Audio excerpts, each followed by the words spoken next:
The morning sun rose over the Georgia countryside, cutting through the mist that clung to the moss-covered oaks. The plantation stretched for miles, white fences, endless cotton fields, and a mansion that stood like a relic of power and wealth. From a distance, Moss Creek looked peaceful, almost beautiful. But within its walls, something darker pulsed beneath the surface, something whispered about in neighboring counties but never spoken aloud.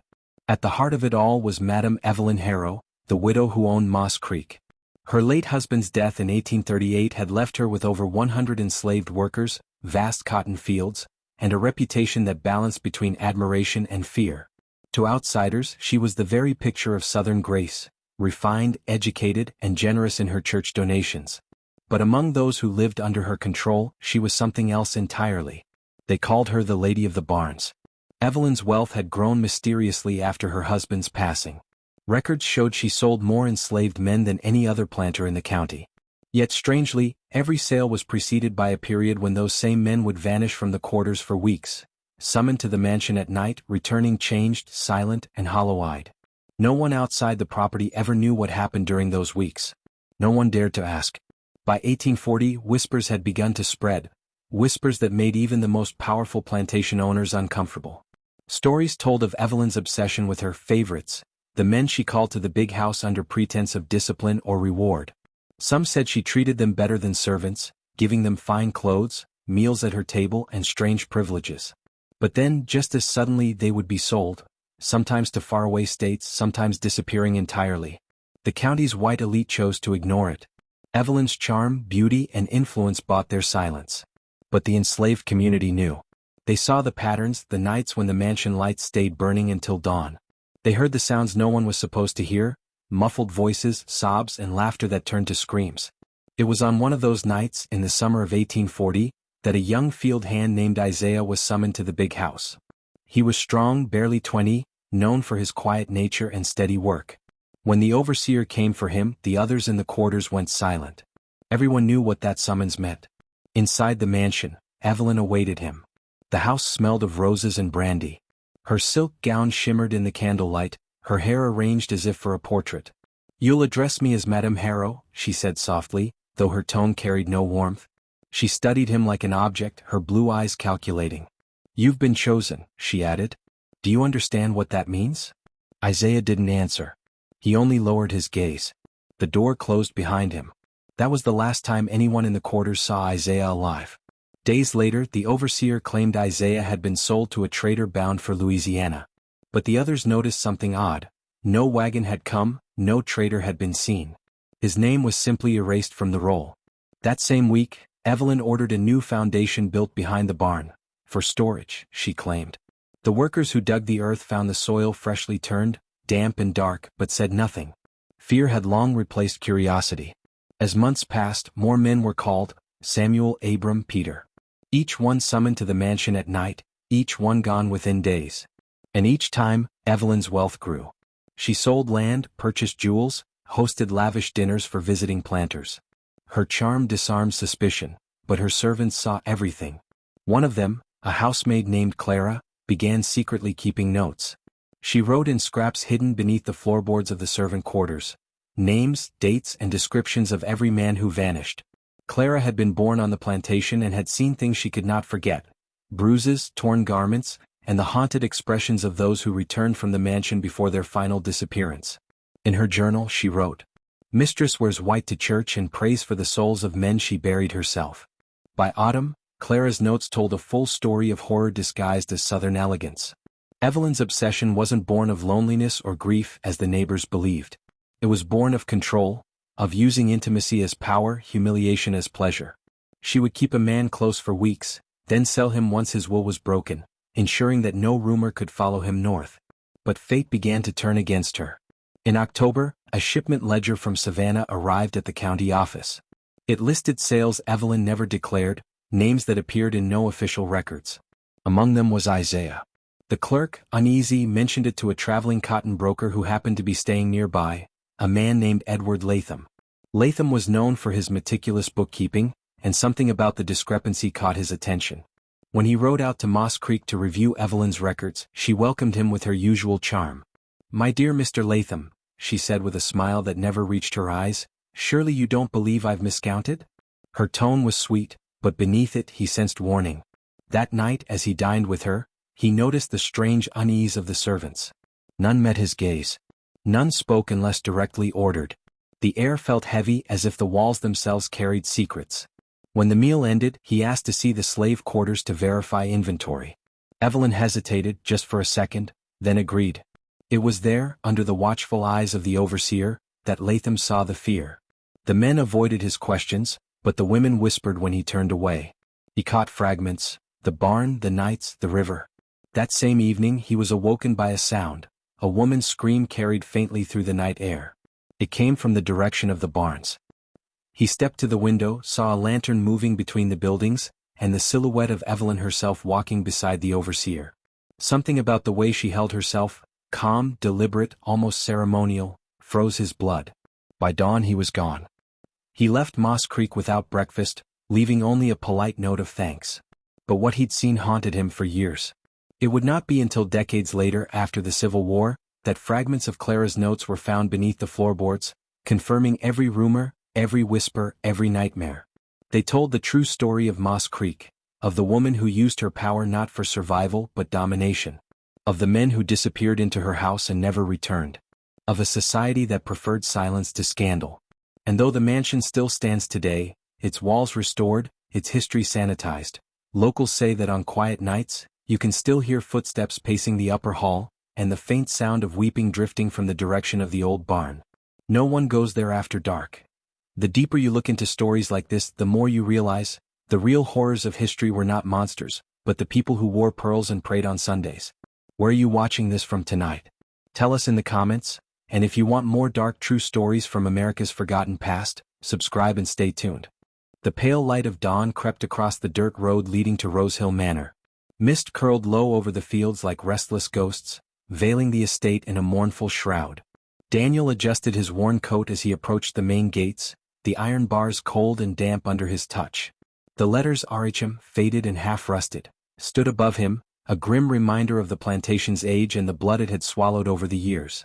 He had heard stories of Rosehill long before he ever set foot in Georgia. Whispers in taverns, murmurs in the camps, stories of a widow who ruled over acres of land and souls, a woman both worshipped and feared. They said she never smiled. They said she slept in black silk, mourning a husband long buried but never forgiven. The gates creaked open. A figure awaited him at the top of the hill, tall, slender, and draped in mourning black. The widow. Mrs. Eleanor Rosehill. Her face was framed by a lace veil that only half concealed her sharp cheekbones and deep-set eyes. Daniel removed his hat as he approached, but her expression did not change. "You're late," she said softly, her accent sharp and northern, unusual for these parts. "Fog was thick on the road, ma'am," Daniel replied, bowing slightly. "Couldn't see past the horse's nose." "Excuses," she said, turning toward the manor. "Follow me. We do not linger outside here after dawn." He obeyed without question. The manor loomed ahead, its windows shuttered and its roof darkened by age. Every board seemed to sigh under the weight of history. Inside, the air was thick with the scent of dust and old candle wax. A dozen portraits lined the hallway, men and women in formal attire, their painted eyes following him as he passed. One in particular caught his attention. A man in uniform, his expression proud, his hand resting on the hilt of a saber. Beneath it, a brass plate read, "Captain James Rosehill, 1839 to 1864. Her late husband." "Beautiful house," Daniel murmured, his voice echoing slightly.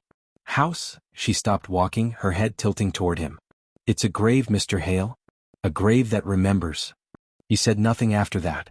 They entered her study, a wide room dominated by an enormous desk and heavy curtains that blocked out nearly all light. The widow gestured for him to sit. On the table lay a single ledger, thick with years of entries, and a decanter of wine that looked far too rich for someone living alone. "You came highly recommended," she began, folding her gloved hands. "A man who can read, write, and hold his tongue. I have need of such a man." Daniel nodded cautiously. "What sort of work, ma'am?" She studied him for a long moment before replying. "My husband kept records. Not the kind that can be left in drawers or buried under dust. I want them rewritten. Copied by hand exactly as they were, but without the unnecessary details." "Unnecessary?" Her eyes narrowed. "There are things that never belong to paper. Names, locations, confessions. I will tell you what to omit as we go. Daniel felt an unease coil in his stomach. If I may ask, ma'am, what kind of records are we speaking of? Eleanor leaned forward slightly, her lips curving into something almost like a smile, but not quite. The kind that stain ink. She rose, her black gown rustling like wings as she crossed the room. She unlocked a drawer and retrieved a stack of leather-bound journals, each marked with a year. When she dropped them on the desk, the sound made Daniel flinch. Begin with this one, she said. 1860. You will find the handwriting difficult. He wrote quickly, often in the dark. He opened it. The pages were brittle and smelled faintly of smoke. The handwriting was indeed rushed, spidery loops and jagged slashes. At first glance, it seemed to be an account ledger. Cotton shipments, harvest notes, purchase lists. But halfway down the first page, his eyes caught a line that froze his breath. 3 sold to Charleston broker. 2 taken to seller for reconditioning. He blinked. Ma'am? Reconditioning? She didn't answer. He looked up to find her watching him closely. Her gloved fingers drummed softly against the desk. You will write what I tell you, she said. Nothing more. Nothing less.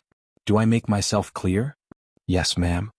Her gaze lingered another moment before she turned and walked toward the window. Good. Supper is at 7. We dine in silence. When she left the room, Daniel exhaled deeply and stared down at the journal again. The ink swam before his eyes, the words growing darker the longer he read. There were names, first names only. Then lines written in strange shorthand. Notes about punishment, about obedience measures. He closed the book abruptly, the faint sound of footsteps echoing in the hall beyond. Night fell heavy over Rosehill. At dinner, the long mahogany table stretched nearly 20 feet, but only 2 plates had been set. Eleanor sat at the far end, candlelight flickering against her veil. Neither spoke.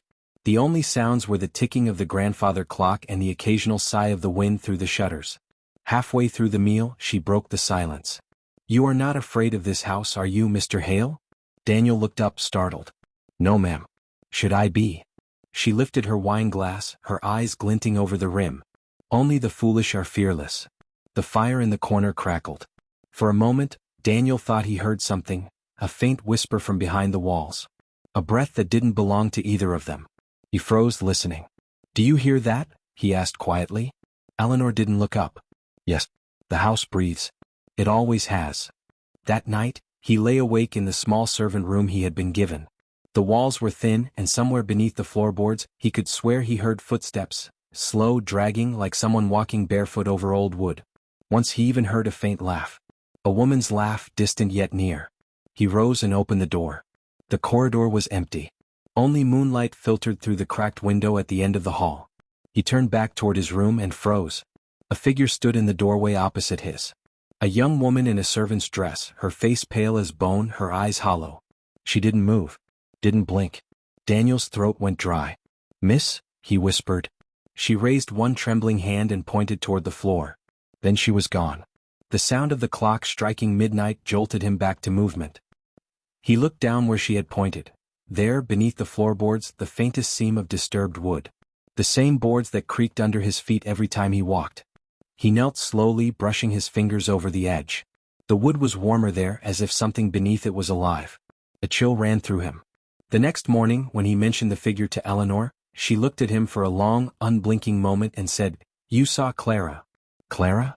My maid. She died last year. Fell down the cellar stairs. Some nights she forgets. She turned back to her writing desk, the subject closed. Daniel stared at her, words caught in his throat. He wanted to leave, to ride back through the mist and never look behind, but something in her voice, in her eyes, rooted him to that cursed place. As he picked up his pen that morning, he noticed something he hadn't before. The ink bottle beside him. Its color was not quite black. Under the light, it shimmered dark red. He touched it, and the air filled with the faint, unmistakable scent of iron. Blood. And outside the window, through the fog that never seemed to lift, the faint shadow of someone, or something, moved among the trees. Watching. Waiting. The next morning came gray and airless. Daniel awoke to the sound of crows gathering near the windowsill, their cries echoing through the damp corridors of Rosehill Manor like a warning. The chill had deepened overnight. Even the glass panes were misted from the inside, as though the house itself exhaled in slow, shivering breaths. He dressed quickly, uneasy from the fragments of dreams still clinging to him. Dreams of footsteps, whispering walls, and the face of the young maid, Clara. Her eyes had followed him even after he woke. Downstairs, the study was already lit by a single candle. The widow sat at her desk, veiled as always, her posture immaculate. She didn't greet him when he entered, only gestured silently toward the open journal. "Continue," she said. Daniel obeyed. The entries had grown darker, each line more cryptic than the last. Captain Rosehill's handwriting was wild, the ink often smeared, as if written in haste or panic. Amid the mundane plantation notes, words leapt out like thorns. The boy resisted. Disobedience to be erased. Experiment resumed in cellar. He paused. "Ma'am, these records, your husband's notes, they mention something beneath the house." She didn't look up. "You're not to concern yourself with the cellar. Is that where Clara?" Eleanor's hand struck the table with sudden force. "Enough." Her voice trembled, not with anger but with something colder, fear. "You are here to transcribe, not to question." The room fell silent but for the ticking of the clock. Daniel bent his head over the page, his pulse quickening. Yet the thought gnawed at him, the word cellar pulsing like a heartbeat beneath the ink. By afternoon the fog had returned thicker than before. The estate seemed swallowed whole. Servants moved like ghosts through the hallways, their faces pale, their eyes refusing to meet his. He noticed none of them ever entered the west corridor, the one that led to the lower stairs. That evening as he passed the grand staircase, he saw a door at its base half open. Candlelight flickered inside, faint and uncertain. A sound drifted out, a woman humming softly, almost a lullaby. "Clara?" he whispered before he could stop himself. The humming stopped. He took one step forward, then another. The door creaked wider. Inside was a narrow staircase descending into darkness, the air thick with damp earth and something metallic, like rust or blood. "Mr. Hale." He turned sharply. The widow stood behind him, her veil lowered, her voice calm but sharp as a blade. "I told you," she said, "that corridor is forbidden." He swallowed hard. "Forgive me, ma'am. I heard someone." Her tone softened, almost pitying. "This house hears many things. It repeats what it remembers. Go back to your room." He obeyed, though his heart hammered like a trapped bird. That night he could not sleep. Each time he closed his eyes, he saw that open door, that flickering candle, that faint trail of red leading down the stairs. Finally, when the clock struck 2, he rose, lit his lantern and slipped out. The corridor was colder now, the air heavy and wet. As he neared the cellar door, the lantern flame shuddered, shrinking low. He hesitated, then pushed the door open. The smell hit him first. Not decay, something older, fouler. Like centuries of damp breath. He descended slowly. The steps groaned beneath his weight, and the light from above vanished with each step. The stone floor below was slick with moisture. He lifted the lantern, and its trembling glow revealed rows of wooden crates, some broken open, filled not with supplies, but bones. Tiny bones. He stumbled backward, his breath catching in his throat. From deeper in the shadows came a faint clinking sound, as of metal against stone. He raised the lantern higher. Chains. Old, rusted, bolted into the wall. And near them, scratches. Names carved into the bricks, some half erased by time. Mary. Thomas. Claire. Then he heard it again, the humming. Soft, broken, right behind him. He spun around. The light flickered wildly, revealing a pale figure just at the edge of sight. The maid. Her face glistened like marble, her eyes dark and sorrowful. Her lips moved, whispering words he couldn't understand. Then she pointed, again, to the floor. Daniel knelt trembling, brushing away the layer of dust beneath his boots. Beneath it he found a small wooden panel. When he lifted it, the lantern light fell upon a sealed glass jar filled with something thick and dark. Inside floated folded papers, ink-stained, curled at the edges. He pulled one free, his hands shaking. It was a letter. "Eleanor, the trials have failed.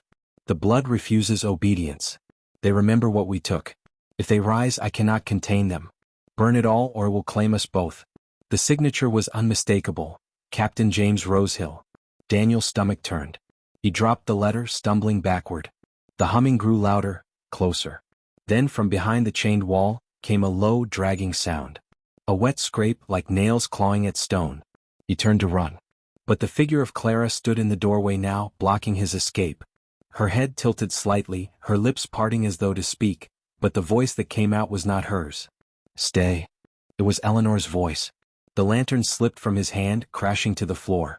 The flame caught instantly, crawling along the damp boards like hungry veins. In the sudden flare, Daniel saw everything: the chained wall cracking open, the bones shifting, the air alive with whispering voices. He fled up the stairs 2 at a time, bursting through the cellar door and slamming it shut behind him. His chest heaved, his skin slick with sweat. Moments later, Eleanor appeared at the end of the corridor, calm as ever, though her veil was gone now. Her face was pale, her eyes hollow but knowing. "You went below," she said softly. Daniel could barely speak. "What's down there?" She studied him for a long time before answering. "Memory. And death. Your husband, he wrote about blood, about—" She raised a hand to silence him. James believed he could purify the wicked. He thought pain could cleanse sin. He was wrong. The cellar remembers his wrongs, and mine. Her eyes glistened in the candlelight. "Clara was the last. I tried to stop it. But this house, it does not forgive." Daniel took a step back. "Then why keep it standing?" "Because if I leave," she whispered, "it follows." The candle flame between them flickered violently, bending toward her as though drawn by her breath. "You should go, Mr. Hale. Before it knows your name." He didn't wait for another word. He turned and hurried to his quarters, heart pounding. But as he reached his room, he froze. His journal lay open on the desk, though he hadn't left it that way. And across the page, written in his own handwriting though he had never penned it, were 6 words. "It already knows, Daniel Hale." He stared at the page, the ink still wet. The lantern beside it flickered once, then went out. And somewhere deep below, through floor and stone and soil, he heard the cellar door creak open again. The morning after his encounter with the cellar, Daniel awoke to a suffocating stillness. The house seemed to hold its breath, the fog outside heavy and white, pressing against the windows like ghostly hands. Even the servants avoided him, their eyes darting down the corridors, silent and watchful.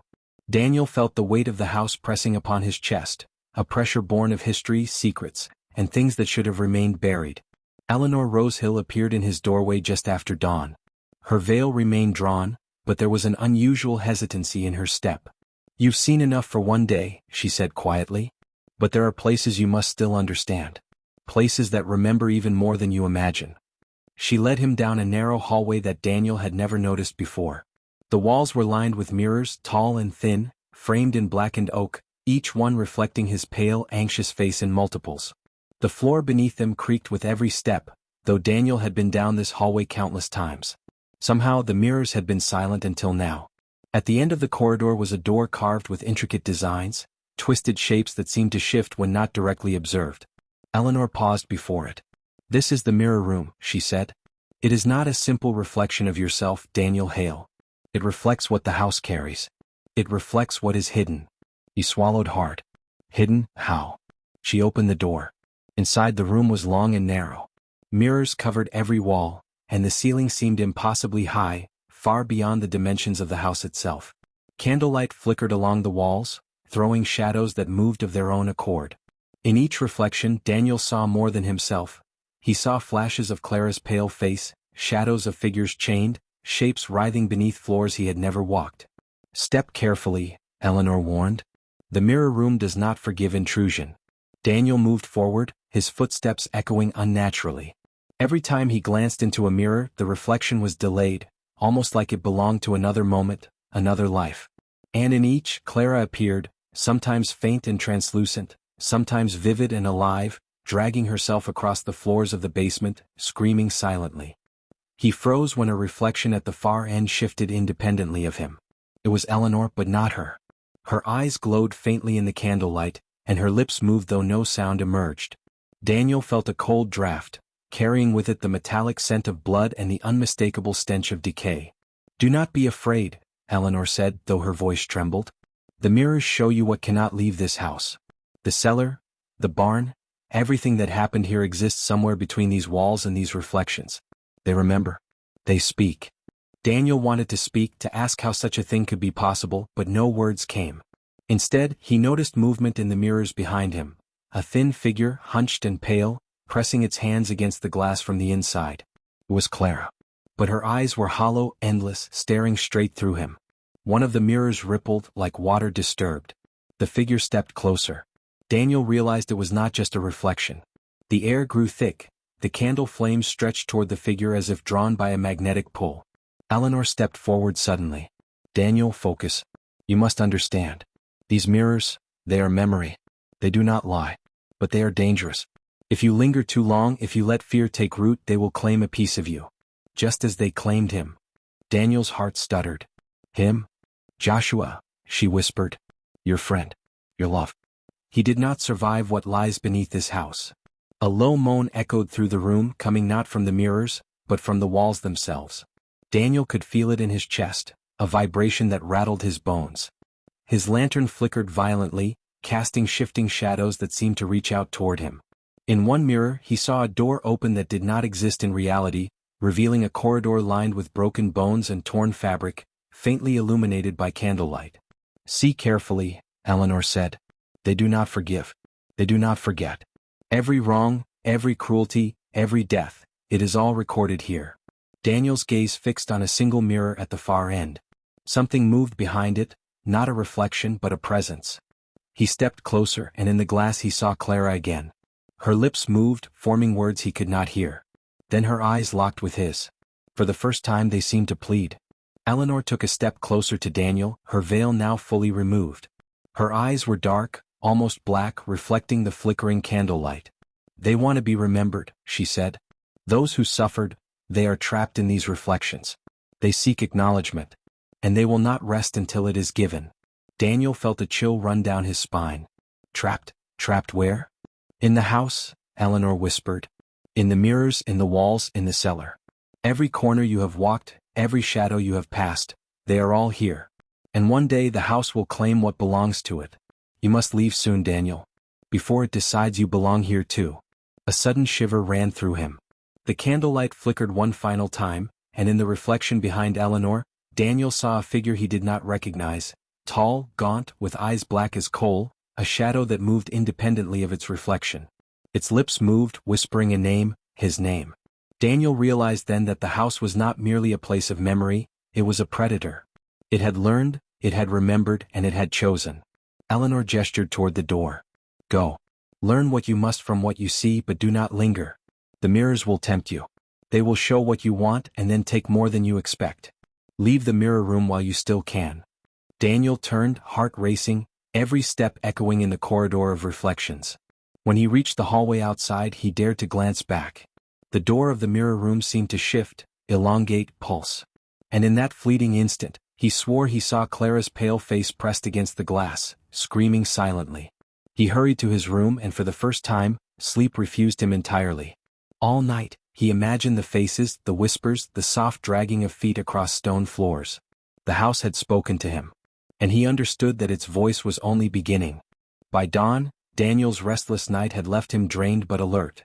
The house felt different now, as if the walls themselves were aware of his knowledge, his fear, and his curiosity. The mirror room had changed him. It had shown him things no human should witness, and yet the images persisted in his mind, demanding he act. He could not forget Clara's hollow eyes, nor the gaunt shadow that had whispered his name. Eleanor Rosehill appeared at the doorway, unannounced, her dark veil lifted so that her expression was visible in the dim morning light. You have seen more than many would survive, she said softly, though her eyes held the same cold fire as always. But knowledge is dangerous if it remains unused. You must seek what lies hidden, or you will only feed the house's hunger. Daniel followed her silently, knowing better than to question her guidance. She led him to the west wing of the mansion, a part of the house Daniel had never explored. The air here was thick with the scent of mildew and old paper, the kind that hinted at secrets long buried. Eleanor paused in front of an ornate desk, carved with motifs of thorns and snakes. These letters, she said, tapping the desk lightly, were never meant for your eyes. But they are the key. They reveal the truth about the Rosehills, the disappearances, and the power that binds this house. Daniel hesitated. The letters, they could be dangerous. If someone finds out I've read them. Then someone must find out, Eleanor interrupted. Her tone was sharp, almost commanding. The world must know. But first you must understand the contents. Only then can you act wisely. The desk opened with a quiet creak, revealing a hidden compartment. Inside were bundles of letters, tied with ribbons blackened by age. Daniel untied the first bundle, carefully opening a letter that had yellowed with time. The handwriting was spidery, meticulous and chilling. It spoke of experiments, methods for coercing, isolating, and controlling those deemed weak or expendable. Names appeared, many familiar from the cellar and the barn. Girls who had vanished, workers who had disappeared, and even guests who had checked into the mansion and never left. Daniel shivered. The words were clinical, almost detached, cataloging suffering as one would catalog specimens in a laboratory. And yet, the letters also contained hints of fear, the fear of discovery, the subtle panic of a mind that knew the house was more than stone and wood. This is evidence, Daniel whispered, unable to believe the cold clarity of it. This proves what the house has been hiding, what Clara suffered, what everyone suffered. Eleanor nodded. And yet it is incomplete. There are other letters hidden in places you have yet to search. They are scattered, concealed behind walls, beneath floors, in the attics. Each letter contains fragments of truth. Only when they are all assembled will the full horror be revealed. Daniel's determination grew. The mirror room had shown him the past. The letters would illuminate the present. He began to sort through the bundles, noting dates, names, and events. He realized the Rosehill's cruelty had not been limited to those alive in the house. Visitors, neighbors, and even distant relatives had fallen victim to subtle manipulations and sinister coercion. The house itself seemed to feed off the suffering, recording each misdeed as if it were alive. Hours passed, yet Daniel continued. The sun moved across the sky outside, though inside, time felt distorted, as if the house itself were bending it. A sudden noise from above made him start, a faint scraping like claws against wood. He froze, every nerve on edge. "Do not be distracted," Eleanor said quietly. "The house watches, but it also tests. There are things that will try to stop you from seeing the full truth. Do not be afraid, but do not underestimate what you face." Daniel nodded, though a shiver ran down his spine. He returned to the letters, pulling out one that had been carefully hidden in a secret drawer within the desk. This letter was addressed to a distant relative, warning them not to interfere with the mansion's affairs. But what caught Daniel's attention was a postscript in a different hand, scrawled hastily. "If anyone reads this, know that the house is alive. Remembers, it feeds on secrets. Do not trust what you see in the mirrors. They will lie to you, show you what they wish you to know, but the letters are truth. Find them all, or the house will claim another." Daniel felt his pulse quicken. This was no longer just a historical investigation. He was entangled in a living entity, a house that could manipulate perception and reality. The day grew darker, clouds blotting out the sun. Shadows stretched along the hallways, moving independently of the walls. Daniel paused, looking around the room. He could almost hear the faint whispers of those trapped within the house, their voices soft but insistent, urging him to continue. Eleanor's voice broke the tension. "One bundle remains," she said. "It is the most dangerous. The one that reveals the house's origin, its connection to the Rosehills, and the true reason why it hungers for memory and suffering." Daniel's hand trembled as he reached for it. The ribbon was brittle, the paper fragile under his fingers. As he opened the first letter, a cold wind swept through the room, extinguishing the candles. Shadows deepened, and for the first time, Daniel felt the house's presence pressing down on him like a living weight. The letter began. "To whoever survives these pages, know that the house was never built as a home. It was constructed to contain the sorrow and malice of the Rosehills. Each beam, each mirror, each secret chamber exists to preserve memory, to hold it in place, to ensure the past is never forgotten. And yet, it hungers. The more cruelty is hidden, the stronger it becomes. To stop it, one must uncover every secret, speak every truth, and confront the Rosehills' legacy." Daniel's breath caught.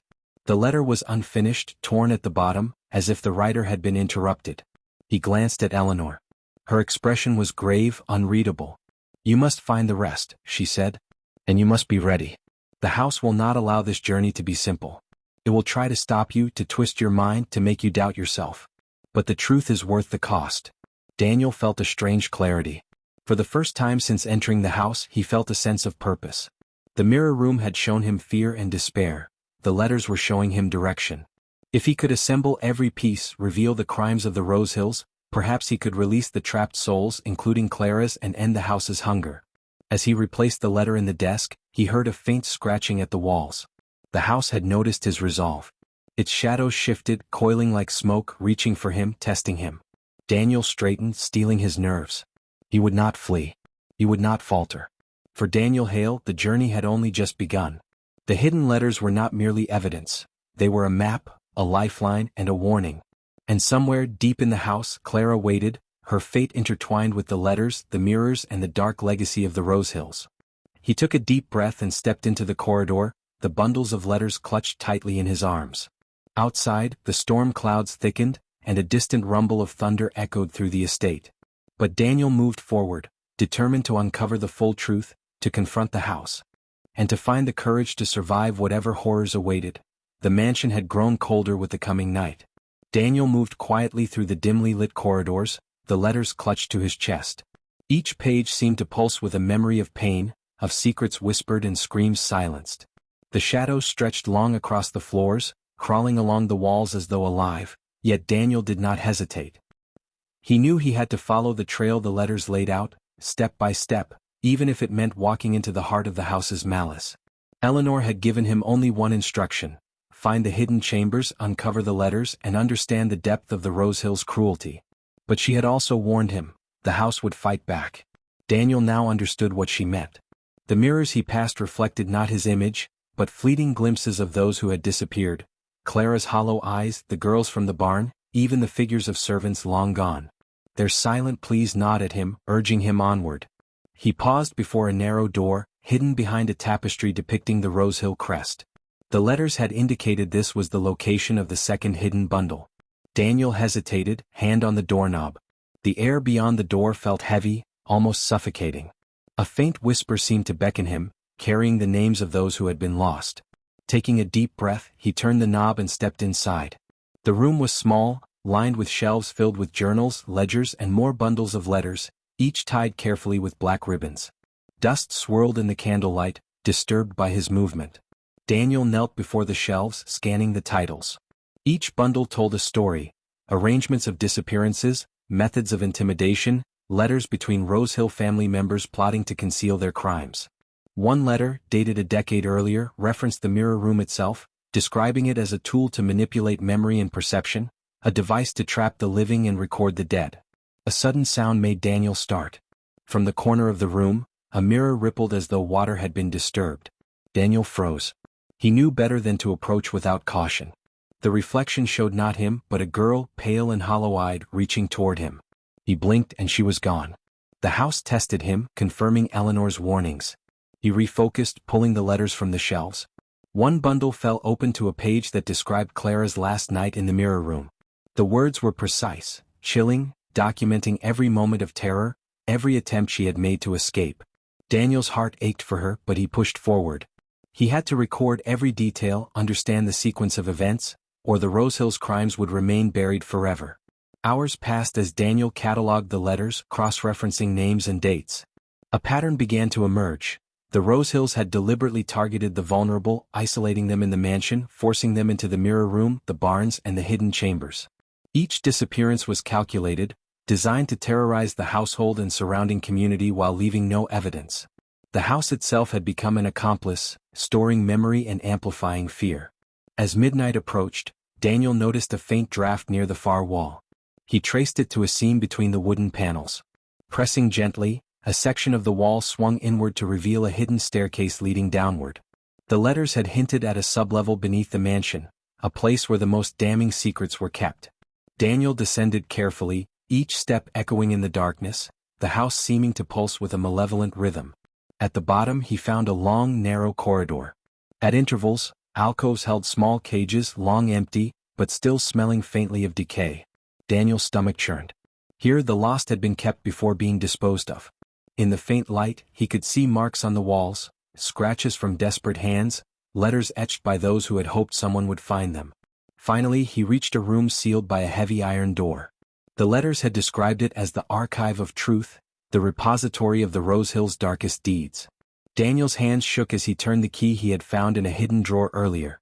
The door creaked open, revealing hundreds of documents stacked meticulously on a long table, ledgers filled with names, journals detailing daily torment, and maps marking secret chambers throughout the mansion. Daniel worked methodically, documenting each piece. The scope of the Rose Hills cruelty was staggering. It was not only murder and disappearance. They had orchestrated fear, isolation, and psychological torment with terrifying precision. And the house, alive with memory, had preserved it all. A whisper echoed through the room. Daniel froze. It was Clara. Find the letters, reveal the truth, before the house consumes you. Her voice faded as he turned to the stacks. He realized the urgency Eleanor had spoken of. Time was limited, the house would not allow him to leave easily, and it would stop anyone who threatened to expose its secrets. As he worked through the night, Daniel pieced together not only the crimes of the past but the means to expose them. He understood the order in which the letters and evidence needed to be presented, the narrative that would convince outsiders, and the risks he would face returning to the world above. By dawn, exhaustion had taken its toll, but Daniel emerged from the sublevel with bundles in his arms. The house seemed to watch him, aware of his discoveries, aware that the truth now had a chance to escape. Eleanor met him at the top of the stairs. "You have done well," she said softly. "But the final test awaits. The Rose Hills will not surrender their secrets easily. The house will fight, deceive, and attempt to consume your courage. Remember, you carry not only evidence but responsibility, for the lost, for Clara, and for all who cannot speak." Daniel nodded. He understood now that the letters were more than documentation. They were a lifeline, a chance to bring justice to the living and the dead. And with Eleanor guiding him, he felt the first glimmer of hope. As the first light of day touched the mansion, Daniel knew he could not falter. The shadows of the past had been uncovered, and the story of the Rose Hills horrors was ready to be revealed. But the house had one final test. Would it allow Daniel to leave alive, or would its hunger claim another soul? The morning sunlight cast long shadows across the mansion, but it brought little comfort. Daniel carried the bundles of letters and ledgers to the main hall, each step heavy with exhaustion and anticipation. Eleanor followed silently, her eyes scanning the corners and mirrors, as if she expected the house itself to lash out at any moment. "The house remembers everything," Eleanor whispered, her voice low but urgent. "It has preserved the fear, the cries, the secrets. And it will try to protect them. Every hallway, every mirror, every hidden panel, these are its defenses. It will test your resolve." Daniel nodded, though his hands shook with more than fatigue. The letters were now more than evidence. They were a lifeline for those lost, a chance to hold the Rose Hills accountable. Yet, as he set them down on the polished oak table in the hall, he sensed the house's awareness. A cold draft swept through the room, carrying whispers that sounded almost like voices of the missing. Catherine's ordeal had been heavy on his mind. He thought of her locked in that cold cell, forced into obedience while her mother schemed. Joshua gone. Samuel barely alive. Every moment that he delayed was a moment closer to their suffering escalating. The letters he now held were proof, but they were also a promise. Someone had to survive to deliver justice. The mirrors in the hall seemed to ripple again. Daniel turned sharply. This time it was not a fleeting glimpse. A figure emerged, translucent but unmistakable. "Claire." She pointed toward the grand staircase, her mouth moving silently. Daniel followed her gaze and understood immediately. The house would trap him, mislead him, perhaps even try to consume his consciousness if he lingered too long. Eleanor placed a steadying hand on his shoulder. "The house will try to confuse you, to separate you from your mission. Don't look away. Don't let the shadows convince you to leave. You carry the truth." A sudden crash echoed from the upper floor. The chandeliers shook and the whispers grew louder. The house was testing him. Daniel gritted his teeth, lifting the letters higher, and advanced toward the stairs. Each step creaked ominously. Mirrors along the hallway now reflected not only the past victims but also twisted versions of himself. His fear, his doubts, his exhaustion magnified tenfold. At the top of the stairs, the hallway stretched impossibly long. He followed the path Clara had indicated, a sequence of corridors that twisted in ways impossible on the mansion's blueprints. Yet Daniel moved steadily, guided by the faint whispers, by the letters themselves, by the knowledge that he could not fail. A door at the end of the corridor loomed larger than it should have. Daniel pressed his ear against it. Inside, he heard soft voices, murmuring in a rhythm that was almost musical, almost hypnotic. Eleanor placed a hand on the knob. "This is it," she said. "The room where the Rose Hills recorded their most deliberate cruelties. What happens in there shaped everything that followed. If you enter, you will see not only the past, but the intentions behind every atrocity." Daniel took a deep breath and turned the knob. The door swung open to reveal a chamber unlike any other he had seen. The walls were lined with shelves, and on each shelf were hundreds of jars filled with preserved specimens. Objects, documents, even clothing, each labeled meticulously. On the table in the center, a ledger lay open. Daniel recognized the handwriting immediately. It was Lucinda Kellerman's, the same cold, methodical script that had dictated the suffering of so many. He scanned the ledger. Each entry described a person's experience, not with empathy, but with detached scientific observation. Every act of cruelty catalogued, every disappearance justified in bureaucratic terms, every murder rationalized. The house seemed to breathe around him, a silent observer recording his reactions. A mirror on the far wall rippled. From it, Catherine's face appeared. She looked haggard but defiant. Her eyes met his, and Daniel understood that she had survived because she had played the role expected of her. But her spirit had not been broken. She mouthed something he could almost hear, "Be careful. Don't let it consume you." Daniel's resolve hardened.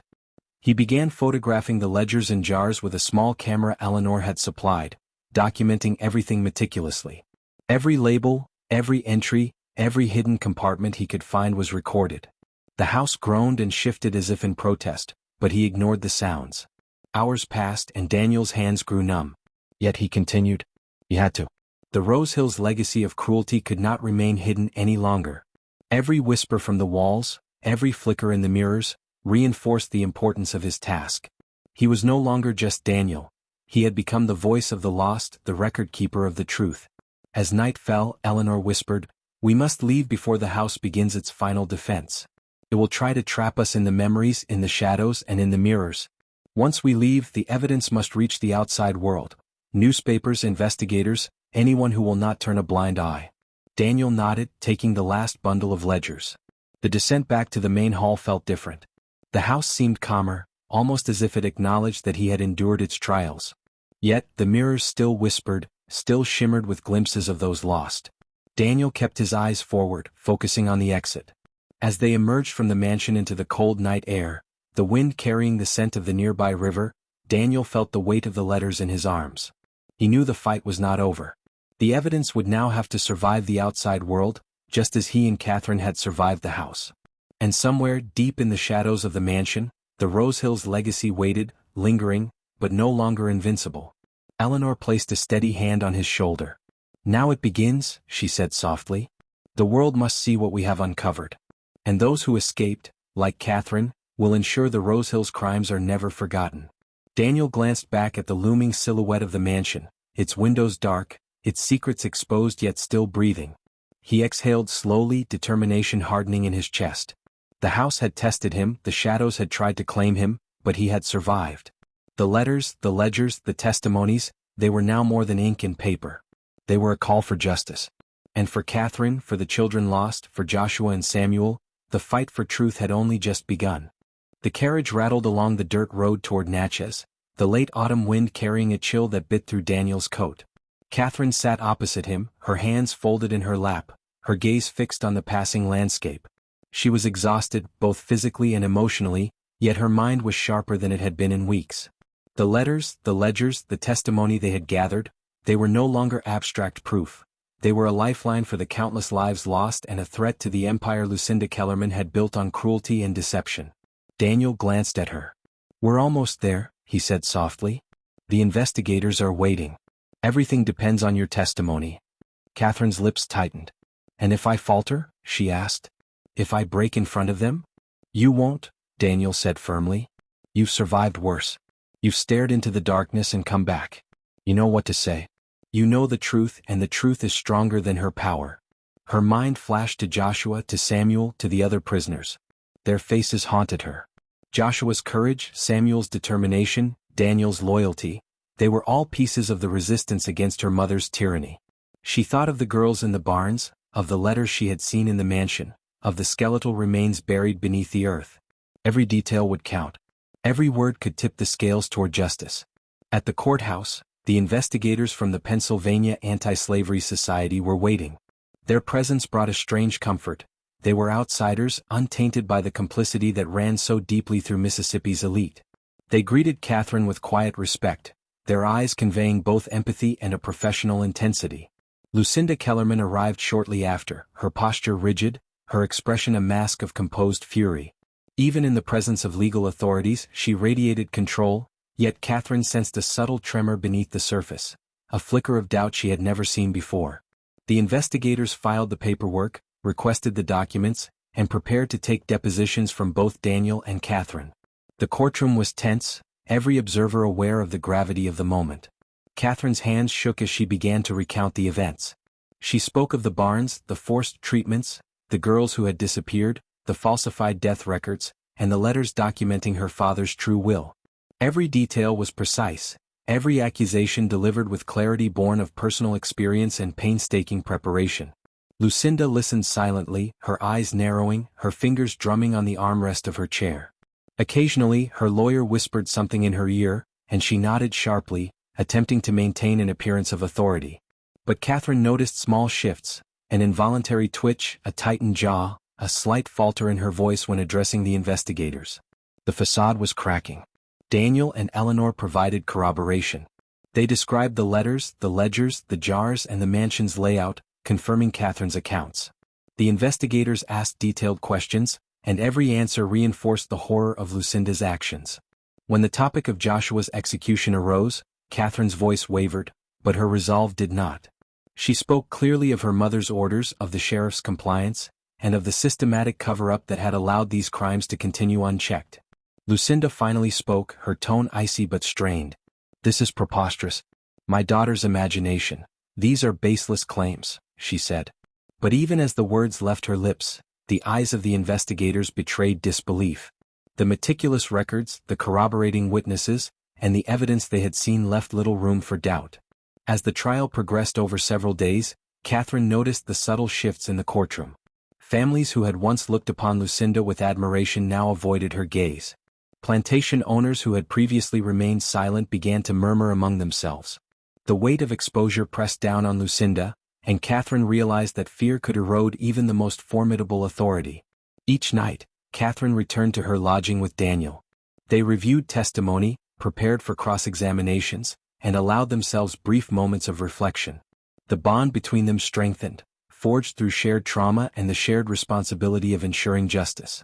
Every story told, every piece of evidence submitted, brought them closer to the day when the truth would be undeniable. By the final day of testimony, Lucinda's confidence had begun to falter. She attempted to assert control, but the investigators were thorough, the witnesses unwavering, and the evidence overwhelming. Catherine recounted every detail of the barns, every instance of manipulation, every act of cruelty, and she did so with the clarity of someone who had survived not only physical danger but also psychological torment. When the jury retired to deliberate, Catherine felt a cautious hope stir within her. Daniel held her hand, a silent reassurance that they had done everything possible. Outside, the Mississippi sun began to set, casting long shadows over the courthouse steps. The people who had once feared Lucinda now whispered among themselves, aware that history was shifting beneath their feet. Finally the jury returned. The foreman rose and the words echoed through the courtroom. Lucinda Kellerman was found guilty of multiple counts of murder, forgery, and theft of property. The sentence, life imprisonment. Gasps, murmurs, and a tense silence followed. Catherine's chest tightened, and then a wave of relief washed over her. Justice had, for once, prevailed. In the weeks that followed, Catherine gave birth to her son, Thomas Joshua, and began the process of reclaiming the plantation her father had intended her to inherit. Samuel recovered and took a position as a paid overseer, ensuring fair treatment and stability, while Daniel pursued education and advocacy for the formerly enslaved. Together they began transforming the plantation into a place of freedom, respect, and opportunity, a stark contrast to the horrors of the past. Catherine visited the site of the demolished barn, laying flowers upon the shallow graves of the 7 girls whose lives had been lost. Each name, Rebecca Cartwright, Emma Singleton, Sarah Whitfield, Abigail Henderson, Margaret Ashworth, Virginia Thorne, and Ella Lenina Pute, was spoken aloud, a promise that their stories would not be forgotten. The mansion, once a symbol of power and cruelty, now stood as a monument to endurance and the eventual triumph of truth. The house had tried to guard its secrets, to consume those who dared uncover them. But courage, persistence, and unwavering commitment had prevailed. Anne Catherine, at 19 years old, with her infant son in her arms, looked out across the field she now controlled and whispered, "This is only the beginning. The past cannot define the future, not if we refuse to let it." The legacy of Lucinda Kellerman would never be forgotten, but neither would the resilience of those who survived. Justice, though delayed, had arrived, and with it, a promise that the horrors of the past would serve as lessons for the generations to come. The first morning at the reclaimed Kellerman plantation dawned cold and clear. Catherine stood on the wide veranda, her infant son, Thomas Joshua, swaddled against her chest, and watched the fields stretch into the horizon. The land was scarred, not just by years of overwork and neglect, but by the weight of human cruelty that had once ruled every inch. Yet in that moment, it felt alive again, a canvas ready for renewal. Samuel arrived early, already assessing the laborers, making plans for crop rotations and coordinating supplies. His hands, though calloused and worn from the past, now worked in freedom, alongside others who had once been enslaved. Daniel followed soon after, carrying bundles of books and ledgers that would serve both as tools for education and instruments of fair governance. Together, the three of them formed the nucleus of a new order, one founded not on domination but on respect and opportunity. Catherine's first task was to meet with those who had survived Lucinda's reign directly, the workers who had been held in the barns, the field laborers, and the few who had escaped her mother's notice. She listened to their stories, many told in whispered tones, many filled with grief and anger, yet all tinged with cautious hope. She promised them not just freedom, but participation in decisions about the plantation's future. This was unprecedented. Mississippi had never seen a plantation run by those who had once been property. Over the weeks, Catherine and her allies established a system of shared responsibility. Crops would be planted with input from those who worked the soil. Workers were paid wages, granted time to care for their families, and given access to rudimentary education. Daniel organized classes teaching reading, writing, and basic arithmetic, while Samuel oversaw fair distribution of tasks. Catherine herself remained at the heart of decision-making, balancing the burdens of motherhood with the weight of leadership.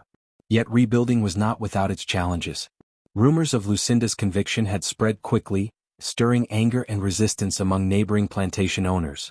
Letters arrived, some polite, some veiled threats, and one marked with black ink smeared across the seal simply read, "You will pay for dismantling the order we built."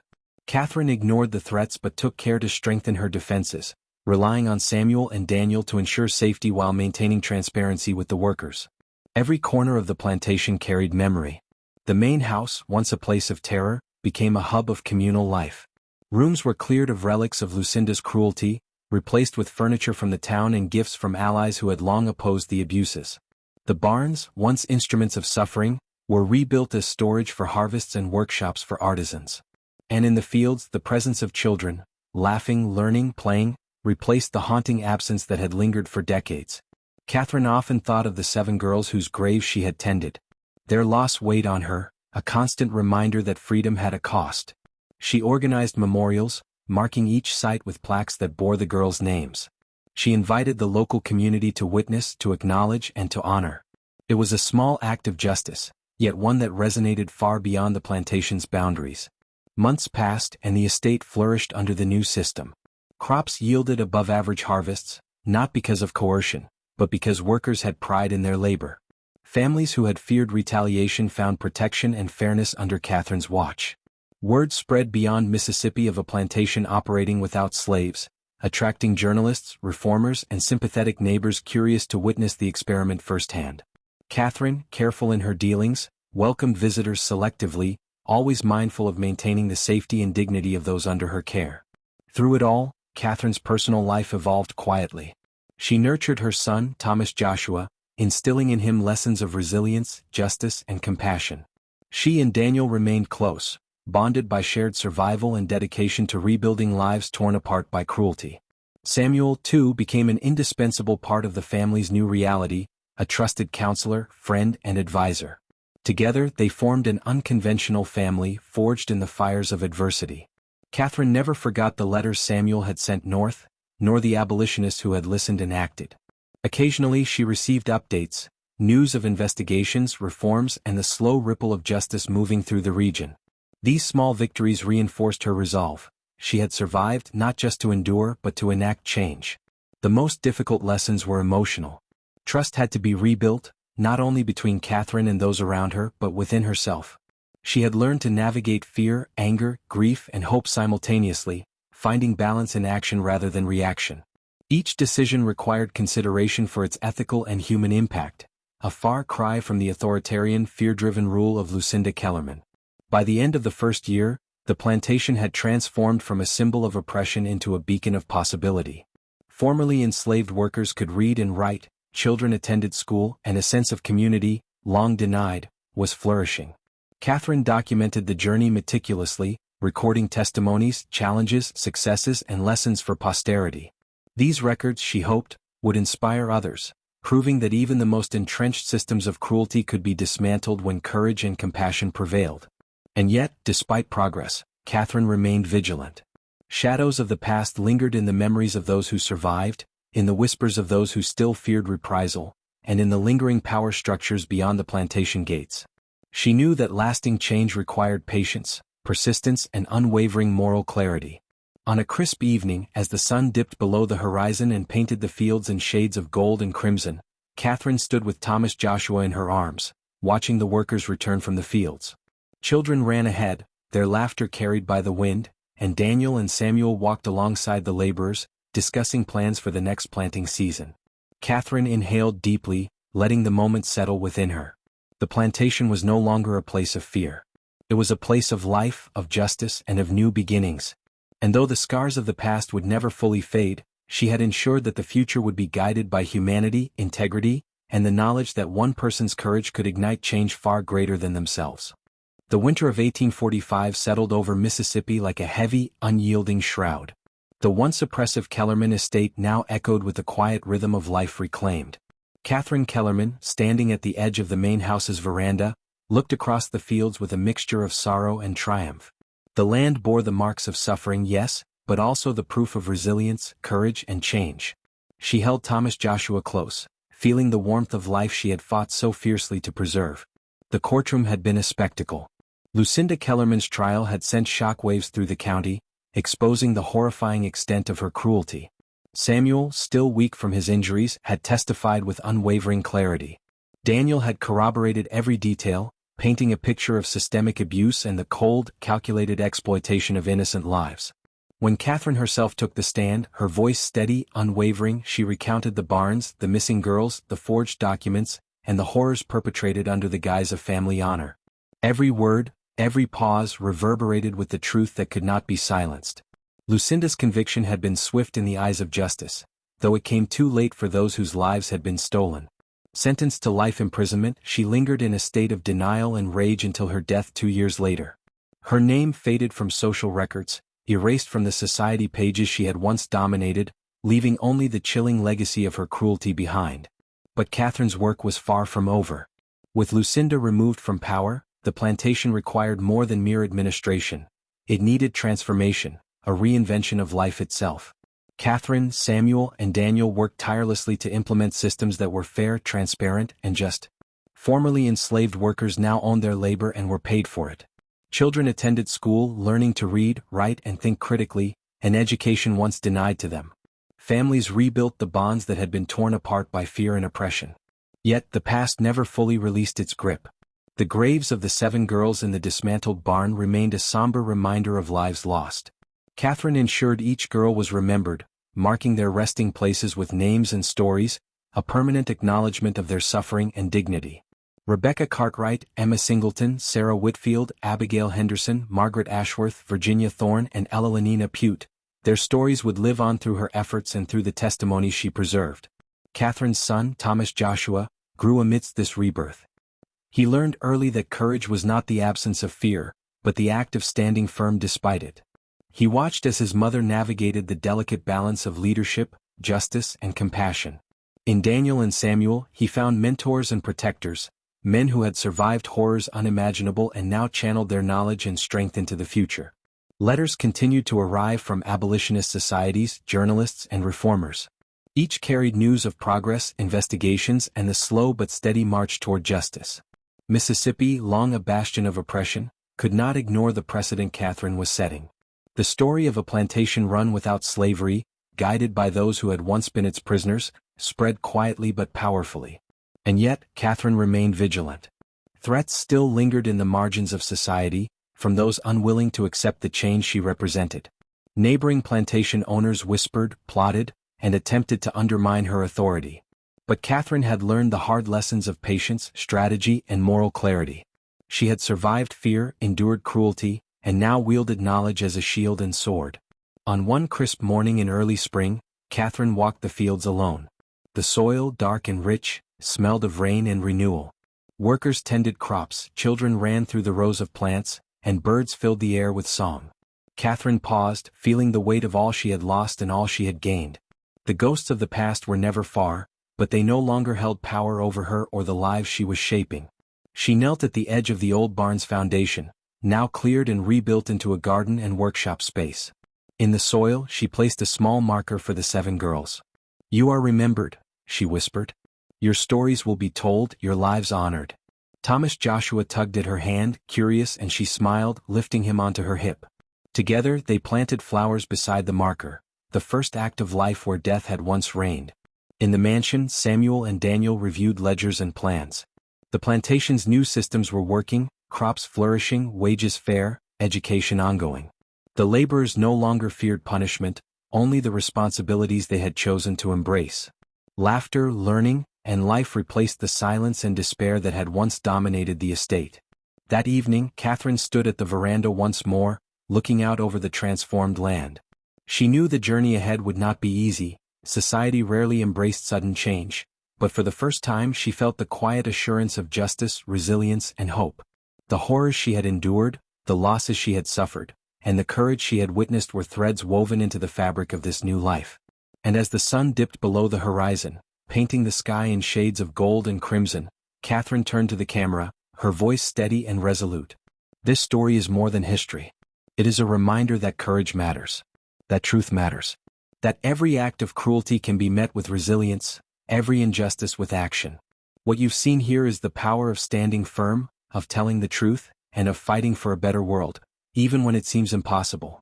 If you have watched this far, remember the lives we honor, the lessons we carry, and the change we are capable of. Subscribe, hit the notification bell, and share this story. The past holds many secrets, some darker than we dare imagine, but together we can bear witness and ensure they are never repeated. Thank you for watching, and I'll see you in the next story." The screen faded to black. Outside, the wind carried the laughter of children, the whispers of the living honoring the lost, and the promise of a future built on courage, truth, and the unwavering fight for justice.